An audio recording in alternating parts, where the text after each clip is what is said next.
Բարի երեկո, դուք դիտում եք բաց հարթակ, այսօր իմ հյուրը մեր ժամանակի լավագույն մտավորականներից մեկն է իտալահայ քանդակագործ Վիգեն Ավետիս, բարև ձեզ։ Բարև տեսանք։ Եվ այսպես մինչև 3 գիշեր ինձ հորդորում էին չգալ, չմասնակցել շարժմանն ու չխոսել այս հարթակից։ Մեկը գիշերը եկել էր տուն, ասում եմ լսեք, ես ազատ մարդ եմ, ազատ իմ որոշումներում, որոնց վրա ոչ ոք չի կարող ազդել, կներեք, բայց նույնիսկ վարչապետը։ Սա դուք եք ասել, կրթվել է Նորաձևե շարժման հերթական քննարկման ժամանակ։ Այ կխնդրեմ, պարոն Ավետիս, ավելի մանրամասն ինչ է նշանակում ինձ հորդորում էին չգալ, անգամ եկել են տուն եւ ասում են մի գնա։ Դե անգամ սպառնալիքներ կային, որ մինչև գիշերը ժամը 2-ը իմ տանը իմ ծանոթներից մեկը, այդ Բևերից մաս կազմող իմ ընկերս համոզում էր, որ չգնամ, որ ես դավաճանում եմ ազգին, որ ես դավաճանում եմ, ես չգիտեմ իր կարծիքով ես իմում, բայց ես գիտեք, սա է ամենակարևորը, եւ որ անգամ դիմեցի վարչապետին, ասելով, որ անգամ վարչապետը չի կարող իմ որոշմանը դեմ գնալ, որտեղ դա իմ որոշումն է։ Նենց ոնց որ ես եկա ձեզ մոտ, այսօր ես որոշեցի, որ պետք է գամ, եւ չի կարելի, հենց դա է, դրանում է խնդիրը Հայաստանում, որ մեկը մյուսին ուզում է ղեկավարի, չէ, պետք չի ղեկավարել։ Եկեք ազնիվ ապրենք, եկեք թողնենք մեկս մյուսին եւ անենք ինչ որ ցանկանում ենք անել։ Ես որոշեցի գնալ հանդիպել եւ զրուցել ժողովրդի հետ, եւ զրուցել վարչապետի հետ, նրա կնոջ հետ, եւ Փառք Աստծո ստացվեց իմ խոսքը, ստացվեց այնպեսին, որ վարչապետը ինձ հասկացավ, ժողովուրդը հասկացավ, ինչ եմ ուզում ասեմ, այսինքն իմ օգնությունը, իմ փորձը ես կարողացա փոխանցեմ եւ վարչապետին, եւ ժողովրդին, եւ այդ ծափահարությունները, որ ես տեսա, հասկացա, որ ժողովուրդը իմ կարիքը ուներ, իմ խոսքի կարիք ուներ, իմ խորհրդի կարիք ուներ։ Եվ ես կարծում եմ ճիշտ արեցի, որ գնացի, հիմա ինչքան ինձ քննադատում են, բայց ես անում եմ իմ խղճից ելնելով, ոչ թե ինչ որ մեկի խրախուսելով կամ բանով։ Ասում եք սպառնալիքներ, վիրավորական խոսքեր, հա, նաեւ եթե չեմ սխալվում։ Այո, վիրավորել են։ Շատ, բայց ես ուշադրություն չեմ դարձնում, որովհետև մեր հասարակությունը դեռ պատրաստ չի ազատ մարդուն ընկալել։ Ինչ չեն ընկալում իրանք։ Իրենց թվում է ես կաշառված եմ, ես ինչ որ բան ունեմ դրա փոխարեն, ես հավատացնում եմ բոլորին, որ ոչինչ չունեմ, ընդհակառակը։ Ես իմ կյանքը ինձ համար շատ դժվար է, եւ ես այդ տանում եմ, ինչի համար, որպեսզի ես փորձեմ իմ միջամտությունը, իմ փորձը փոխանցեմ ժողովրդին։ Եվ շատ ուրախ էի, որ գնացի վարչապետի եւ իր տիկնոջ, նախ առաջերտին ասեմ, հրաշալի ելույթ էր Աննա Հակոբյանի ելույթը։ Ես տենց ելույթ վաղուց չէի լսել։ Նախ ծանոթ, ես շատ բան բարձեցի ինձ համար, հենց Աննայի ելույթից։ Ինքը բարձաբանեց, թե որտեղ ենք գտնվում ենք եւ աշխարհում ինչ դեր ունենք եւ ինչն է պետք է փոխել մեր կյանքում։ Շատ հրաշալի ելույթ էր։ Ես շատ կուզեի, որ ամբողջ Հայաստանը լսեր այդ ելույթը։ Որից հետո ես ելույթ ունեցա, որից հետո վարչապետը ելույթ ունեցավ, եւ տեսա, որ իմ ելույթից հետո եւ վարչապետի տրամադրությունը եւ ժողովրդի տրամադրությունը բացվեց։ Այսինքն ես հարազատորեն խոսեցի։ Ես ձեզ մի բան ասեմ, ես շատ հուզվեցի այդ տեսարանը տեսնելուց։ Հավատացեք, ես հազվադեպ եմ հուզվում, ես շատ ուժեղ մարդ եմ։ Ես հուզվում եմ միայն այն դեպքում, երբ որ ճշմարտություն եմ տեսնում։ Ճշմարտությունը հուզիչ է։ Եվ ասենց արտասվեցի այդ ժամանակ, երբ որ երաժիշտների խումբ, երեխաների երաժիշտների խումբն էր նվագում, ես հասկացա, որ մեր ազգը վերածնվում է։ Ինչ որ ճշմարտություն տեսա, եւ այդ ժողովրդի մեջ, եւ վարչապետը, որ բան ու գործը թողած, այդ 100 հոգուն եկել կրթում էր, իր տեսլականն էր հաղորդում, եւ նույնը բանը, վարչապետի կինը, ես տեսնում եմ ինչքան ջանքեր են թափում այդ մարդիկ, որ մեր հասարակությունը ընկալի, ինչումն է հարցը։ Եվ ես էլ ինչ որ ձևով օգտակար եղա նոր ընկալման ձևերի։ Ես օրինակ գիտեք ինչ խորհուրդ տվեցի, ասեցի սուտ մի խոսեք, այդտեղ շատ բան պետք չի ասել, ընդհանրապես սուտ մի խոսեք եւ մի հայհոյեք։ Ոչ մտքում, ոչ էլ դրսում։ Մի հայհոյեք եւ սուտ մի խոսք։ Ամեն ինչ լավ կլինի։ Կմաքրվեք եւ ամեն ինչ իր տեղը կգնի։ Սա էր իմ խորհուրդը։ Պարոն Ավետիս, այստեղ ուղղակի տարօրինակը գիտեք որն է, երբ ընկերներ, դուք ասում եք, որ իմ ընկերը եկավ իմ տուն գիշերը եւ ասեց, չգիտեմ, կամ սպառնաց, կամ նաեւ ձեր խոսքում ասացիք, որ ես կաշառք չեմ վերցնում, ընդհանրապես, այսինքն մեղադրում են, որ դուք կաշառք եք վերցնում, մեկը, չգիտեմ, ընկերը կամ գուց, ընկերը ընկերոջ ինչով է սպառնում կամ ինչու պիտի սպառնա։ Այդ է հետաքրքիր։ Անկամ գիտեք ոնց ասում են գոնե գումար վերցներ, կեսը կտայր ինձ։ Ասում են չէ, ասում են ես հասկացա որ գումար չես վերցրել, բայց դու քո парքին ես հետո։ Լսեք, ես Հայաստանում նախ парք չունեմ, իմ парքու պատիվը Իտալիայում է, այսինքն ոչ մի կապ չունի ոչ Հայաստանի քաղաքացիների հետ, ոչ էլ իշխանության հետ։ Այսինքն, հա, ես պատվավոր քաղաքացի եմ Իտալիայում, ինձ պատվել է ոչ թե Հայաստանի նախագահական վարչապետը, ես ոչ մի շքանշան չեմ ստացել իրանցից կամ բան պատվեր, չգիտեմ։ Հա, բայց ասենք Իտալիայի թագավորը ինձ պարգևատրել է Արցախի խաչով, Ժնև քաղաքում, ես տարբեր քաղաքներում պատվավոր քաղաքացի եմ այնտեղ, այսինքն ես ոչ մի սպասելիք չունեմ։ Ես ընդհակառակ ես եկել եմ տամ, ձեզ տամ, ստեղ այն ինչ որ ես парքը հավաքել եմ, բերում եմ բաժանեմ այստեղ։ Ոչ թե այստեղ ինձ պետք է որ ես парք գիտեք, հա, ես սիրում եմ իմ երկիրն է, իմ ծննդավայրն է, բայց Հայաստանը ինձ парքի չի արժանացրել երբեք։ Հետևաբար ես ոչ մի սպասելիքներ չունեմ։ Չէ, հետաքրքիրը որն է, որ մենք շատ հաճախ ասում ենք ուր են մտավորականները չեն խոսում, բայց երբ մտավորականը խոսում է, կարծիք է ասում, սկսում են քննադատել, քարկոծել, գիտեք, անգամ ընկերները։ Ես շատ ուրախ եմ, որ Հովհաննես Թումանյանը կենթանի չի։ Պարուս Սևակը կենթանի չի։ Ես կամ չէի, գիտին եք մտնեի, եթե ասենք Հովհաննես Թումանյանը Facebook-ում մի հատ բանաստեղծություն գրեր կամ խորհուրդ տար։ Նույն ձևի քարկոծեին ոնց որ ինձ։ Ամենավերջի բառերով չէին նայի, դիմացինը Պարուս Սևակն է օրինակ։ Այսօր գիտեք ինչն է, ես այնտեղ այդ հանդիպման ժամանակ էլ ասեցի վարչապետի ներկայությամբ, որ մենք Հայաստանը պետք է վերականգնի հարգանքի զգացողությունը։ Լսեք, ոչ ոքի չի հարգում այսօր, շատ վատ բան է դա։ Գիտեք, Իտալիայում հերիքա դու բարձրագույն կրթություն ունենաս, արդեն հարգարժան մարդ ես։ Քեզ հետ խոսում են լրիվ ուրիշ ձևի։ Դու ընդամենը դիպլոմ ունես։ Էլ չեմ ասում, որ ես ունեմ շատ գործեր արած, չգիտեմ, մեկ ուրիշը ավելի շատ ունի ինձանից արած, բայց հերիքա մի փոքրիկ բան եւ քեզ կարող է հայհոյեն։ Գիտեք ինչ, Թումանյանին կարող է ռուսերենով հայհոյեն, հասկանում եք։ Այս է իրավիճակը, որը որ անթույլատրելի է, այս ուր ենք եկել հասել։ Այս նրանից է, որ ոչ եկեղեցին է, ես մի անգամ էլ գրեցի, ասեցի, ես չեմ ուզում, որ իմ քաղաքական գործիչները բարոյականություն սովորացնեն եկեղեցականներին։ Ես չեմ ուզում, որ եկեղեցականները քաղաքական հայտ ներկայացնեն։ Լսեք, եղեք ամեն մեկը մի հատ հասկացեք, որտեղ եք։ Արվեստագետին պետք է սիրել եւ հարգել։ Կառավարությանը պետք է ենթարկվել, հոգեվորականի հետ պետք է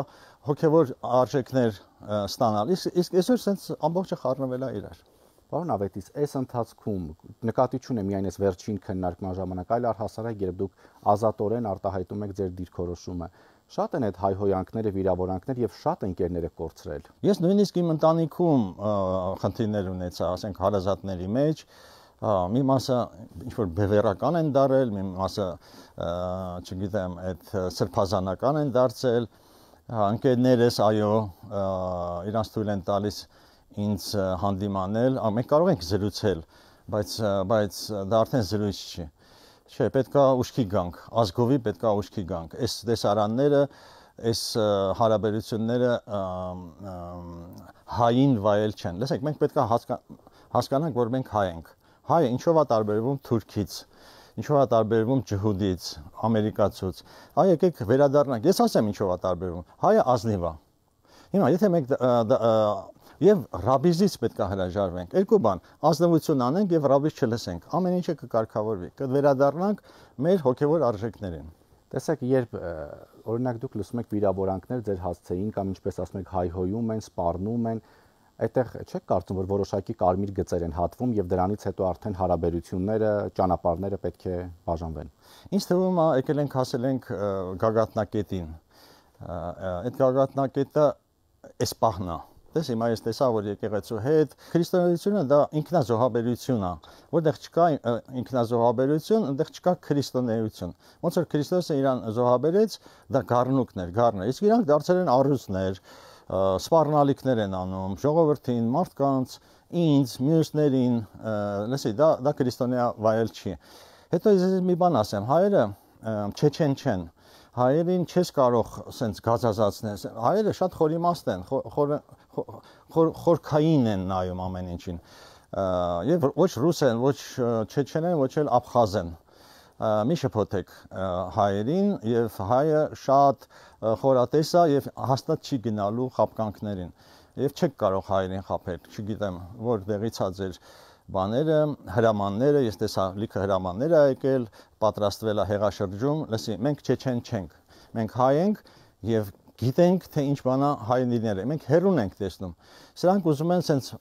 արագ ինչ որ բանի հասնեն եւ փակեն, չեք կարող։ Հայ ժողովուրդը կուլ չի գնա, ոչ ռուսին, ոչ թուրքին, ոչ ադրբեջանցին։ Այդ տեսեք ասացիք, որ ուզում էին պատրաստել հեղաշրջում, Սրբազան պայքար շարժման առաջնորդ Բագրատ Գալստանյանը կալանավորվել է 2 ամիս ժամկետով, նրան մեղադրանք է առաջադրվել ահաբեկչություն նախապատրաստելու զանգվածային անկարգություններ հրահրելու հոդվածներով։ Հիշում եք, այդ ժամանակ, երբ որ այդ ծառեցված Սրբազանը շարժում էր սկսել եւ պետքա մտնեին արդեն ազգային ժողով,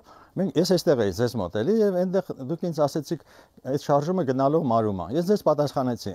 շարժումը չպիտի մարի, շարժումը պետքա դատապարտվի։ Մենք 2 տարի առաջ, մենք չէ, իշխանությունը պետքա դատապարտեր հենց այդ քայլը, որ ինչ որ մի տեր կաթողիկոսի հրամանով իմ երկրի վարչապետին ժամանակացույց էր դրել։ Հեսա 2 ժամից ազատես գնաց, ման։ Այդ ինչ է։ Լսի, այդ ժամանակ, երբ որ ես դատապարտեցի ձեր տաղավարում, այդ ժամանակ պետքա ոստիկանները հենց միանգամից ձերբակալ էին, ոչ թե 2 տարի հետո։ Ես հասկանում եմ, իրանց պետք էր ապացույցներ, որով կդատապարտվեր։ Այսօր ունեն այդ ապացույցները, որ Գալստանյանը պատրաստում էր հեղաշրջում եւ անհնազանդության, ասենք վարել, մարել, չգիտեմ ինչ անել, հա, ես դա եմ հասկանում, բայց ես կարծում եմ 2 տարի առաջ ինքը պետքա ձերբակալվեր։ Դուք այդ ձայնագրությունը լսել եք։ Չեմ կարողանում լսել, sense մի քանի բաներ լսեցի, որտեղ նախ իր ձայնն է ինձ տհաճ, երկրորդն էլ ես հակահիգենիկա ինձ համար լսել եւ տեսնել մարդկանց, որոնք որ ինձ բան են անում, ցավ են պատճառում։ Այդ մարդկանց ես աշխատում եմ չլսել։ Իսկ այստեղ արտաքին ուժերի ազդեցություն տեսնում եք թե ոչ պարոնապետիս։ Ուղիղ կապ Մոսկվայի հետ։ Այո, սա աշխատանք է տարվում։ Հիմա կան քաղաքագետներ, որ ասում են արժևում, քանի որ 2026-ի ազգային ժողովի ընտրություններն են, չի բացառվում, որ ելի այսպիսի հեղաշրջման փորձեր նախապատրաստվեն։ Միանշանակ, բայց ես կարծում եմ, այս վերջի փորձներ եւ այլևս նման բաներ չի լինի, որտեղ օրինակ այդ բանը ելի եմ ասում, այդ Շիրակի թեմի առաջնորդը ինքը այնքան վստահ էր, որ պարոն Պուտինը իր պապան, իրան լսում է, ինքը մեզ չէր ասում։ Պուտինն էր ասում, որ ես այն ժամանակ ասել եմ, որ պետքա ռազմական հեղաշրջում լինի։ Հիշում եք, իր խոսքերն են սրանք։ Ինքը մեզ չէր ասում, ինքը արդարանում էր իր գործատուի մոտ, որ իր գործատուն լսեր, որ հա, լավ, դու այդքան գործ ես արել, բրավո։ Այսինքն, էս է։ Եվ ինքը այսօր պատասխան է տալիս հենց այդ խոսքերի համար, որտեղ իր պապան էլ տեր չի կանգնում իրան։ Որտեղ մեր պետությունը ավելի ուժեղ է, քան իր պապան, մեր երկրի մեջ եմ ասում։ Ինքը կարծում էր մեր երկրի մեջ իր պապան ավելի ուժեղ է։ Դրա համար տենց մեծ խոսած հիմա պետքա պատասխան տա դրա համար։ Պարոն Ավետիս, տեսեք, ես վստահ եմ, որ այս հարցազրույցից հետո էլի ձեզ քննադատելու են, լինելու են մարդիկ, որոնք կքննադատեն, բայց արդյոք հիմա է մենակ այս իրավիճակը, երբ անհանդուրժողականություն կա կամ չգիտեմ, չեն հարգում, չեն արժևորում մարդուն կամ նրա տեսակետը, տարբերվող տեսակետի մասին է խոսքը, որովհետև մենք հիշում ենք, որ 1988 թվականին, երբ դերասանուհի Վիոլետա Գևորգյանը մեկնեց Բաքու կինոփառատոնին մասնակցելու եւ արժանացավ այստեղ արդեն Հայաստանում իր արվեստագետ գործընկերների, չգիտեմ, քննադատությանը եւ մարդը ստիպված թողեց, հեռացավ Հայաստանի Հանրապետությունից Միացյալ Նահանգներ, այնտեղ էլ մահացավ, այստեղ շատ արտիստներ իր սերնդակից ամեն դեպքում հրաժարվում էին նույն բեմում կանգնել Վիոլետա Գևորգյանի կողքին։ Գիտեք, ես նախ մարդ եմ, իմ հայրենիքի զավակն եմ։ Հետո քանդակագործ եմ, հետո մնացած իմ ամեն ինչը։ Այսինքն ես ասում եմ իմ քաղաքացիական ընկալումը այս ինչպիսին է այսօր իրավիճակը։ Սա իմ իրավունքն է եւ ես պաշտպանում եմ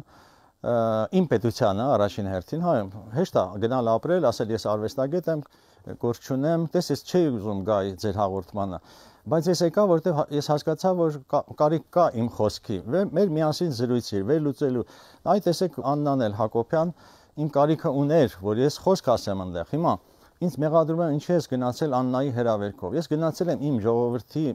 մեր պետության ներկայացուցիչների մոտ խոսելու, զրուցելու։ Եթե կա իմ խոսքի կարիքը, ես ասում եմ ինչ որ մտածում եմ։ Եվ ես չեմ խոսա այն ժամանակ, երբ որ ինձ չեք հարց չեք տա։ Հիմա հարց եք տալիս, ով որ կընդունի, կընդունի, ով որ չի ընդունի, որովհետև քննադատությունը շատ լավ բան է։ Ես քանդակագործ եմ, քանդակ եմ անում։ Իմ քանդակը պետք է մեկին դուր գա, մյուսին դուր չգա, մեկը քննադատի, մեկը մեծարի։ Սա իմ նաև ես սովոր եմ քննադատություններին։ Թող ինչքան ուզում եք ես ազատ եմ, ես ազատ ստեղծագործող եմ եւ պատրաստ եմ բոլոր տեսակի քննադատություններին։ Քննադատությունը նորմալ է, բայց չեք կարծում, որ երբ մարդը որոշակի կարմիր գծեր է անցնում, արդեն վիրավորում, հայհոյում, այստեղ արդեն նույն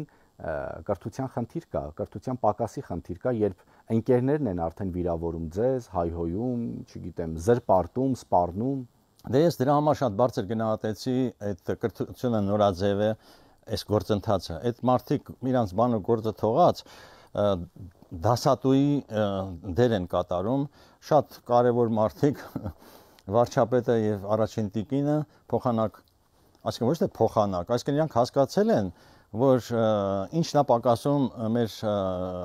հանրությանը, կրթությունը, անկիրթ ենք, պետք չի վախենալ ասել, անկիրթ ենք, պետքա կրթվենք։ Հա, ես ամեն օր կրթվում եմ, իմ աշխատանքով, իմ հարաբերություններով, ամեն վարքյանը իմ կյանքի, դա մի նոր կրթություն է։ Եվ ես չեմ վախենում ասել, որ ես կարիք ունեմ կրթվելու։ Այո, պետքա կրթվենք, քաղաքա կրթվենք։ Տեսեք, վարչապետը ասում էր, որ պետքա հասկանալ, որ սա մեր երկիրն է։ Այո, Արևմտյան Հայաստանից ենք, ես իմ պապսել եմ Վանից, բայց էս է իմ երկիրը։ Հիմա ես կանգնեմ, ասեմ, չէ, ես վանեցի եմ։ Հա, Վանից իմ ծնունդն է։ Բայց եկեք մեր երկրին անվանենք հայրենիք, պետություն, եւ այս պետությունը ամեն կերպ պահպանենք եւ պաշտպանենք։ Այս էր ասում վարչապետը, որ այսօր մարդիկ դες չեն հասկանում։ Ասենք մարդիկ կան, որ կանգնում ասում են, չէ, ինքը իմ վարչապետը չի։ Չէ, ինքը Հայաստանի Հանրապետության վարչապետն է, դու ուզում ես թե չես ուզում, Գալստանյան, չգիտեմ, Կաթողիկոս, Լևոն Տեր-Պետրոսյան, նախ այդ երեք նախագահներին պետքա լրացնել։ Իրանց խոսքերը պետքա վերանան մեր այսօրվա պետության առօրյայից։ Իրանք ով են, որ կարծիք են հայտնում։ Լևոն Տեր-Պետրոսյան առաջին նախագահ։ Ինքը գիտեք ինչ, ինքը Ժան-Ժակ Ռուսոն չի։ Ինքը Մարկոս Ավրելիոսը չի։ Ինքը մի հատ Լևոն Տեր-Պետրոսյանն է։ Եվ Լևոն Տեր-Պետրոսյանը, տեսեք, կաթողիկոսը գնում է Լևոն Տեր-Պետրոսյանից օգնություն խնդրում, որ նա էլ ինչ անի, պախարակի իմ վարչապետին, իմ ընտրած վարչապետին։ Ախր դու ով ես։ Դու ախր հիշի, որ երկրորդ անգամ կեղծիքներով ընտրված նախագահ ես եւ քո պայծառափայլ մտքերը էլ չի հետաքրում եւ պետք չի իմ այսօրվա պետությանը դու քեզ հավաքի եւ քո գրքերը գրի եւ մի խառնվի իմ այսօրվա պետության գործերին ով ես դու ոչ մեկը 0 նախկին նախագահ չի նշանակում բան ինքը թակավոր է եղել հիմա էլ շարունակում է թակավոր լինի վերջ պետքա վերջ տալ այդ նախկիններին լսելը հասկանում եք այսինքն նաև նույն հարթության վրա Սերժ Սարգսյան Ռոբերտ Քոչարյան այո Սերժ Սարգսյանը Ռոբերտ Քոչյանը ես իրանց իհարկե չեմ սիրում բայց գոնե իրանք բաներ ունեն պարլամենտում ներկայացուցիչներ ունեն նրանք իրանց փոխարեն խոսում են արա Լևոն Տեր-Պետրոսյան դու ով ես Ոչ մեկն ես դու անցած մնացել մի քանի տարի է մնացել ապրելու հանգստացի վայելի քո վաստակած հանգիստը Պարոն Ավետիս եւ այսպեսի մի հարց էլ մենք շատ հաճախ ձեզ հետ խոսում ենք Հայաստանի եւ Իտալիայի նմանությունների մասին ես ուզում եմ այս դեպքում ասեք Հայաստանի եւ Իտալիայի տարբերությունը այ Իտալիայում այսպեսի վերաբերմունքի կարժանանայք ընդհանրապես նախաձեռնությանը մասնակցելու եւ բանախոսությամբ հանդես գալու համար Գիտեք ինչ, իմ ընկերը, որ Իտալիայի Գավրիելիա քաղաքի քաղաքապետն է, ես իրան ասեցի, որ գնում եմ այսպեսի, ասեց խնդրում եմ իմ կողմից ողջույններս փոխանցի վարչապետին եւ փոխանցեցի։ Եվ ինքը խնդրեց, որ ասա, որ ես էլ քոպես մշակութային հեղափոխական եմ եւ գեղեցիկի համար պայքարող եմ։ Եվ ես դա փոխանցեցի վարչապետին եւ ինքը ճկնաղ մի հաղորդագրություն գրեց, այնց մեծարեց ինձ այդ օրինակ այդ քաղաքապետը, որ ես ամաչում էի նույնիսկ լսեի կամ ինքը ձայնային բաներ ուղարկել։ Ինձ համար իմ կարծիքով չափազանց ինձ մեծարեց,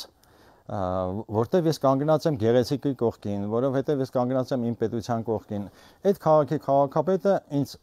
գիտեք ինչ, ինքը տես կարող էր մեծանել օրինակ Դանտեին։ Ու ես լսում եմ իմ հասցեին այդ մեծարանքի խոսքերը։ Մենք մոռացել ենք մեծարելու շնորհը։ Դա շատ կարևոր է։ Տես ոչ մեկին չի մեծարում այսօր։ Ընդհակառակը մեկը մյուսին փորձում է բանալ։ Եվ ես ասեցի, մեր տարբերությունը նրանում է, որ իտալացի քաղաքացին, եթե իմանում է, ոչ թե դու որ իմանում դու քանդակագործ ես, արվեստագետ ես, ուղղակի խոնարհվում է քո մոտ։ Իսկ որ իմանում է, որ դիպլոմ ունես, բարձրագույն կրթություն, դա իր համար արդեն քեզ ինքը երբեք քեզ դույով չի դիմի։ Ինքը կմեծարի, կխոնարհվի քո ուսման առաջ։ Եկեք խոնարհվենք ուսյալի առաջ, ոչ թե գողական։ Այսօր գողականները եկել են Ռուսաստանից, մեզ ինչ-որ բան են թելադրում։ Դուք չեք նկատել, որ եկեղեցու կողքը կանգնած է բան, հանցավոր աշխարհը, օլիգարխիա հանցավոր, այդ ոնց։ Մի հատ եկեք դրա մասին մտածենք, էլի։ Ոչ մի մտավորական, մտավոր մարդ չի կանգնած այսօր եկեղեցու գործիչների կողմից։ Հետո երկրորդն Ինչու, պարոն Ավետիս։ Որովհետև եկեղեցականները փաստորեն ավելի մոտ են կանգնած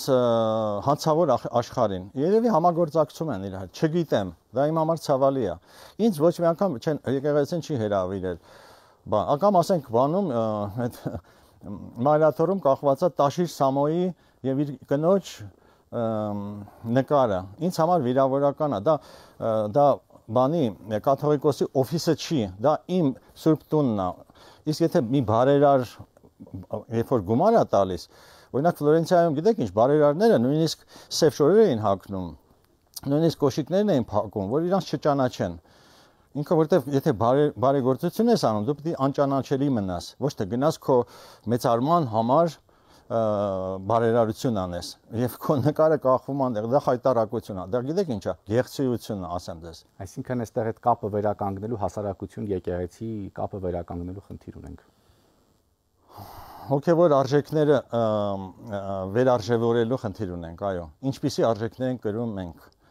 Այսա պետքա վերականգնենք, որը շատ լավ անում է Աննա Հակոբյանը եւ վարչապետը։ Շնորհակալություն։ Հիշեցնեմ իմ հյուրի իտալահայ քանդակագործ Վիգեն Ավետիսն էր, շնորհակալություն ուշադրության համար, հաջողություն։